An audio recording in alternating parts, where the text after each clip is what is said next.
إلا الله لا إله إلا الله لا إله إلا الله ما لنا رب سوى. இயக்க சகோதரத்துவம், இதை சில பொழுதுகளில் இயக்க சகோதரர்கள் மறுக்கலாம். அதற்காக வேண்டி நான் 2-3 ஆதாரங்களை, கொஞ்சம் பலமான செய்திகளை கொஞ்சம் சொல்கிறேன். ஜகாத் இயக்க சகோதரர்களுக்கு முற்படுத்தப்படுகிறது. யாருக்கு முற்படுத்தப்படுகிறது? வசூலிப்பு எல்லா மக்களிடம் இருந்தும். வசூலிப்பு என்ன? ஜக்காத்து, கூட்டு ஜக்காத்துடைய முக்கியத்துவம் எல்லா உலகத்திலிருந்து எங்க ட்ரை பண்ணி வாங்க, எல்லா இடத்துலையும் வாங்குறது. எல்லாம் நாங்க எல்லா மக்களுக்கும் தானே வசூலிக்கிறோம்னு சொல்லுவாங்க. ஆனால் எல்லா மக்களுக்கும் பகிர்ந்தளித்தாலும், எல்லா மக்களுக்கும் கொடுத்தாலும், இயக்க சகோதரர்களுடைய ஃபார்ம் முன்னுக்கு இருந்தா அதான் என்ன செய்யும்? உட்படுத்தப்படும். அதுவும் குறிப்பாக கொடுக்கலண்டா இந்த ஆள் போயிருவா, அதே நேரத்தில் இவன் முக்கியமான ஆள் என்று தான் வைங்களேன், கன்ஃபார்மா என்ன செஞ்சிருவாங்க. ஜக்காத் எப்படி பரிமாறப்படுது? நாங்கள் இறைவனுக்கு பயந்தவர்களாக இருந்தால் எப்படி சொல்லி வசூலிக்கிறோமோ அப்படியே தான் என்ன செய்யணும்? விநியோகிக்க வேண்டும். எல்லா மக்கள்கிட்ட எடுக்கிற நம்ம அல்லாவுக்கு பயந்து இதை யோசிக்கணும். இதை எப்படி யோசிக்கணும்? அல்லாவுக்கு பயந்து. நமது இயக்கம் ஒரு இஸ்லாத்துடைய கட்டுப்பாடுகளுக்கு உட்பட்டதாக இருக்க வேண்டும் என்று நினைக்கக்கூடியவர்கள் இந்த இஸ்லாமிய சகோதரத்துவம் என்பது இயக்க சகோதரத்துவம் என்ற லெவலுக்கு என்ன செய்யக்கூடாது? மாறக்கூடாது. எவ்வளவுதான் தவிர்த்தாலும் சில நல்ல மனிதர்களால் கூட இதை தவிர்க்க முடியவில்லை. சில நல்ல மனிதர்களால் கூட என்னதான் இயக்கம் வேறு, இஸ்லாம் வேறு என்கின்ற சிந்தனை அவர்கள்ட்ட இருந்தாலும் கூட பல இடங்களில் இதை என்ன செய்ய முடியவில்லை. அதை தவிர்க்க முடியாத ஒரு சூழ்நிலை என்ன செய்கிறது?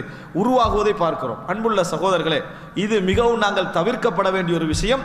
இஸ்லாமிய சகோதரத்துவம் என்பது எமக்கு இயக்க சகோதரத்துவமாக மாறுகிறதா? மிகவும் கவனமாக இருக்க வேண்டும். நாம் பழகின்ற இயக்கம், நாம் பழகின்ற எந்த வகையில் வந்தாலும் அது ஜாகிலியத்து தான்.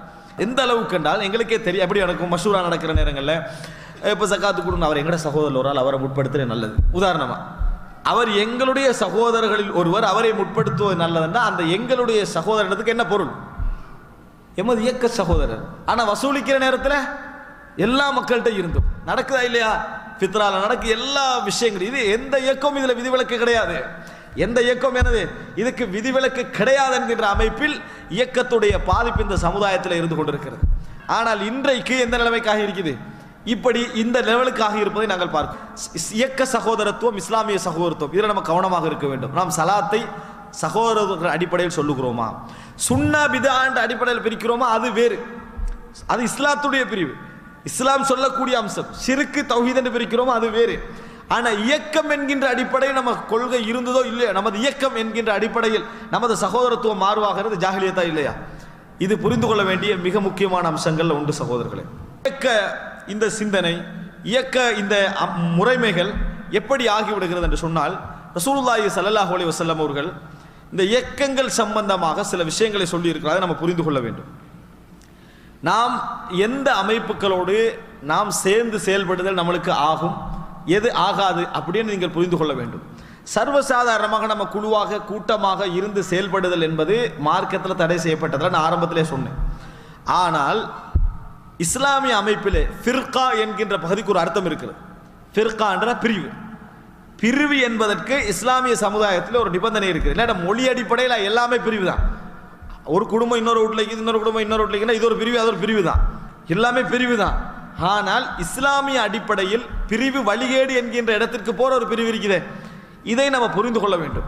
ரசூலுல்லாஹி ஸல்லல்லாஹு அலைஹி வஸல்லம் அவர்கள் சொன்னார்கள், நபியவரிடத்திலே ஹுதைஃபத் இப்னுல் யமான் ரலியல்லாஹு அன்ஹு அவர்கள் கேட்கின்ற ஹதீஸ் உங்களுக்கு தெரியும். புகாரி, முஸ்லிம், திருமிதி நிறைய கிரந்தங்களே வருகிறது. அவர் என்ன கேட்கிறார் என்று சொன்னால், ஃபித்னாவுடைய காலம் வந்தால் நான் என்ன செய்ய அல்லாஹ்வின் தூதரே என்று கேட்டார்கள். அப்ப ரசூலுல்லாஹி ஸல்லல்லாஹு அலைஹி வஸல்லம் அவர்கள் என்ன பதில் சொல்கிறார்கள்? நீங்கள் தல்ஸமு ஜமாஅத்தல் முஸ்லிமீன வ இமாமஹும், முஸ்லிம்களுடைய கூட்டமைப்பையும் அவருடைய தலைவரையும் பட்டி பிடியுங்கள். இதுக்கு முன்னால் ரசூல் ஸல்லல்லாஹு என்ன சொல்றாங்கன்னு சொன்னால், அன்றைய காலத்தில் துஆத்துன் அலா அபுவாபி ஜஹன்னம், நரக வாசல்களில் சில அழைப்பாளர்கள் இருப்பார்கள். நரக வாசல்களில் சில அழைப்பாளர்கள், தாயிகள் இருப்பார்கள், அழைப்பாளர்கள் இருப்பார்கள். மன் அஜாபஹும் கதஃபு ஃபீஹா, அவர்களுடைய அந்த அழைப்புக்கு யாரெல்லாம் பதில் சொல்கிறார்களோ அவர்களை அவங்க செய்கிற வேலை என்ன? நரகத்திலே தள்ளி விடுவார்கள் அப்படின்னு சொல்றாங்க. துஆத்துன் அலா அபுவாபி ஜஹன்னம். மிக முக்கியமாக நீங்கள் புரிந்து கொள்ள வேண்டிய ஒரு செய்தி இது. ரசூல் ஸல்லல்லாஹு அலைஹி வஸல்லம் அவர்கள் 2 குழுக்களை இதில் அடையாளப்படுத்துறாங்க. முதலாவது துஆத்துன் அலா அபுவாபி ஜஹன்னம், நரக வாசல்கள் சில அழைப்பாளர்கள். நரக வாசல்களில் சில அழைப்பாளர்கள் என்ன? அவர்களுடைய அழைப்பு எதற்கான அழைப்பு? நரகத்திற்கான அழைப்பு தான். வழிகேடான அழைப்பு தான். கொள்கை வழிகேடு எல்லாமே வழிகேடான அழைப்பு. அந்த வழிகேடான அழைப்புக்கு யாரெல்லாம் பதில் சொல்கிறார்களோ அவர்கள் என்ன நரகவாதிகள், நரகத்தில் விழுந்துருவாங்கன்றாங்க ரசூலுல்லாஹ். இது முடிஞ்சது. ரசூல் அர்த்தம் என்ன? இது ஹுதைஃபத்து இப்னுல் யமானுக்கு போதுமானது, அவர்களோடு சேரக்கூடாதுன்னு சொல்வதற்கு வேற திருப்பி கேட்கணுமா அவரே? இப்போ கேட்குறாங்க ரசூல் ஸல்லல்லாஹு அலைஹி வஸல்லம் அவரிடத்தில். அவர்கள் சிஃப்ஹும் லனா யா ரசூலுல்லாஹ், அல்லாஹ்வின் தூதரே அவர்களை பற்றி என்ன சொல்லுங்க. காலஹும் மின் ஜில்தத்தினா வயதகல்லமூன பி அல்சினத்தினா, அவர்கள் முஸ்லிம்களாகத்தான் இருப்பார்கள், மார்க்கத்தை தான் என்ன செய்வார்கள், பேசுவார்கள் என்று ரசூலுல்லாஹ் சொல்றாங்க. அவர்களுடைய காலத்தை அடைந்தால் நான் என்ன செய்ய? ஹுதைஃபத்து இப்னுல் யமான்ட்ட கேட்குறாங்க என்ன செய்ய? அப்போ ரசூல் ஸல்லல்லாஹு அலைஹி சொல்றாங்க, தல்ஸமு ஜமாஅத்துல் முஸ்லிமீன வ இமாமஹும், முஸ்லிம்களுடைய கூட்டமைப்பையும் அவருடைய இமாமையும் பற்றி பிடித்துக் கொள்ளுங்கள். அப்படின்னா என்ன? ரசூல் ஸல்லல்லாஹு அலைஹி வஸல்லம் இஸ்லாமிய ஆட்சி இருக்கக்கூடிய ஒரு காலப்பகுதியை சொல்லுகிறார்கள். இஸ்லாமிய ஆட்சியாளர் இருப்பார், அவருக்கு ஒரு ஹலீஃபா இருப்பார், அது இந்த இஸ்லாமிய சமுதாயம் இருக்கும், அவருக்கு ஒரு ஹலீஃபா இருக்கும்.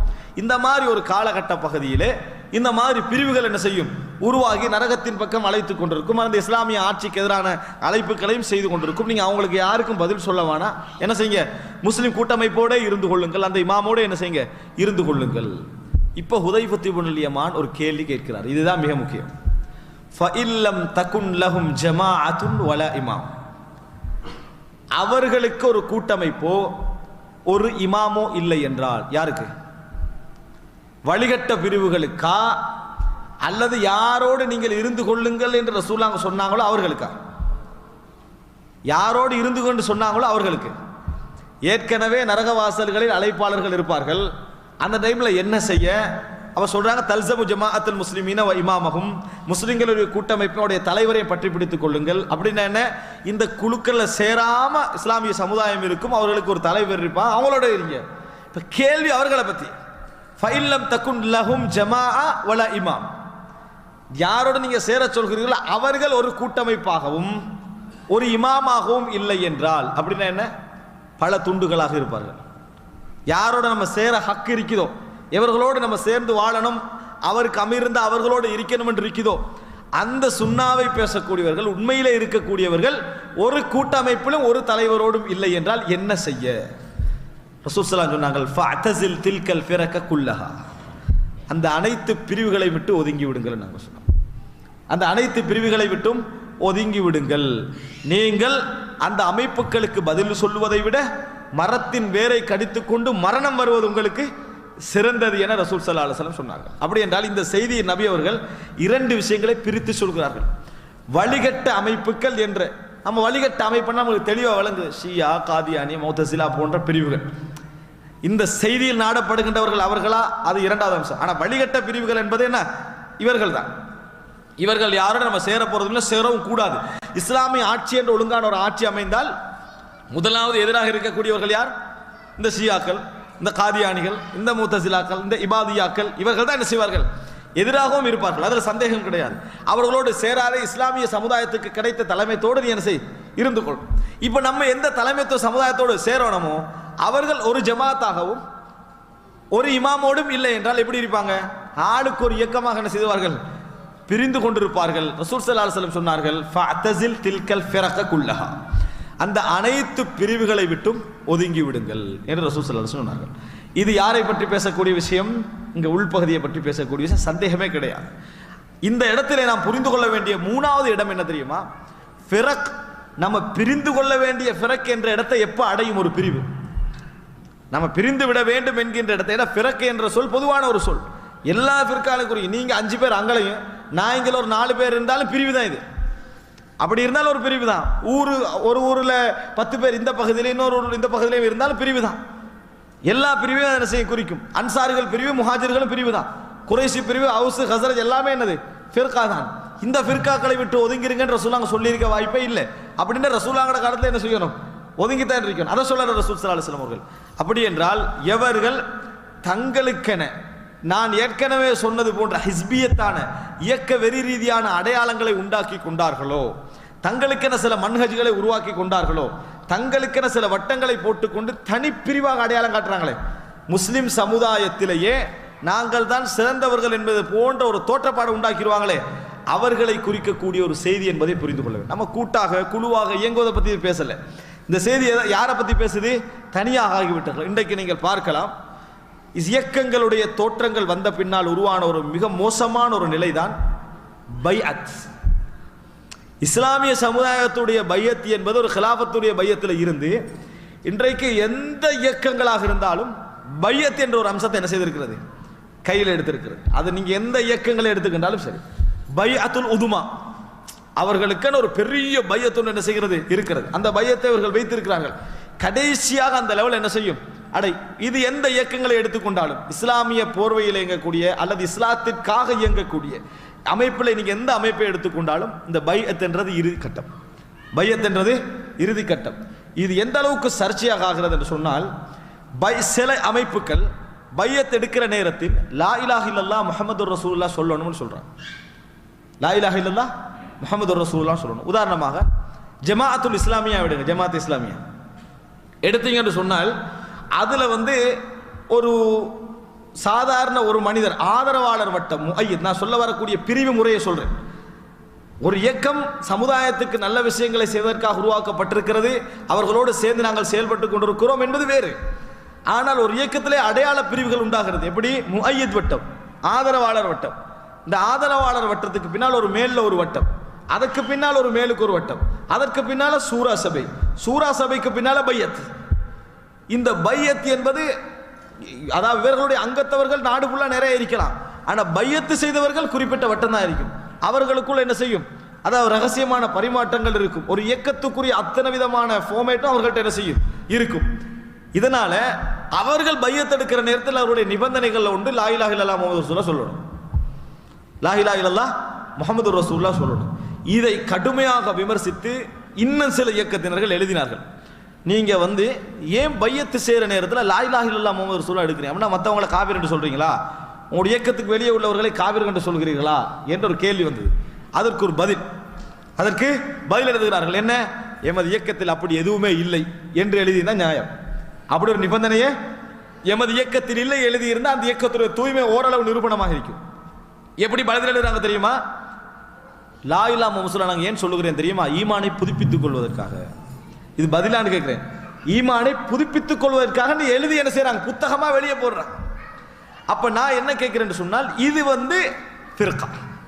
இப்படி போனீங்கன்னு சொன்னா என்னது, இது ஒரு வழிகேடு என்கின்ற சிந்தனை என்ன செய்கிறது, உருவாக்குறது. இப்ப நான் உங்களுக்கு உதாரணம் தான் சொன்னேன். நான் இயக்கங்களுடைய முறைமைகள், அவருடைய கொள்கைகள், அவருடைய வழிமுறைகளை பற்றி இந்த இடத்துல நான் பேச வரல. நான் பொதுவாக ஹிஸ்பியத்தை பற்றி பேச வந்தேன். உதாரணத்துக்கு இதை சொல்கிறேன். இது போன்று எல்லா இந்த மாதிரியான அமைப்புகளிடத்திலும் இந்த ஃபிர்காவுடைய சிந்தனை வருகிறது. இந்த மாதிரி சிந்தனை போக்கு வந்தால் நிச்சயமாக என்ன செய்யும் தெரியுமா, நான் ஏற்கனவே சொன்ன இயக்க சகோதரத்துவம் உருவாகும். இஸ்லாம் தான் இயக்கம் என்று பிரதிபலிக்கின்ற சிந்தனை போக்குகள் என்ன செய்யும், உருவாகும். இதுகெல்லாம் உருவாகி சென்று சொன்னால் நிறைய நல்ல சிந்தனை உள்ளவர்களும் கூட என்ன செய்வாங்க, இந்த வழியில நாசமாகி போய் தவறு விடுவதற்கான அனைத்து வாய்ப்புகளும் என்ன செய்கின்றன இருப்பதை நாங்கள் பார்க்கிறோம்.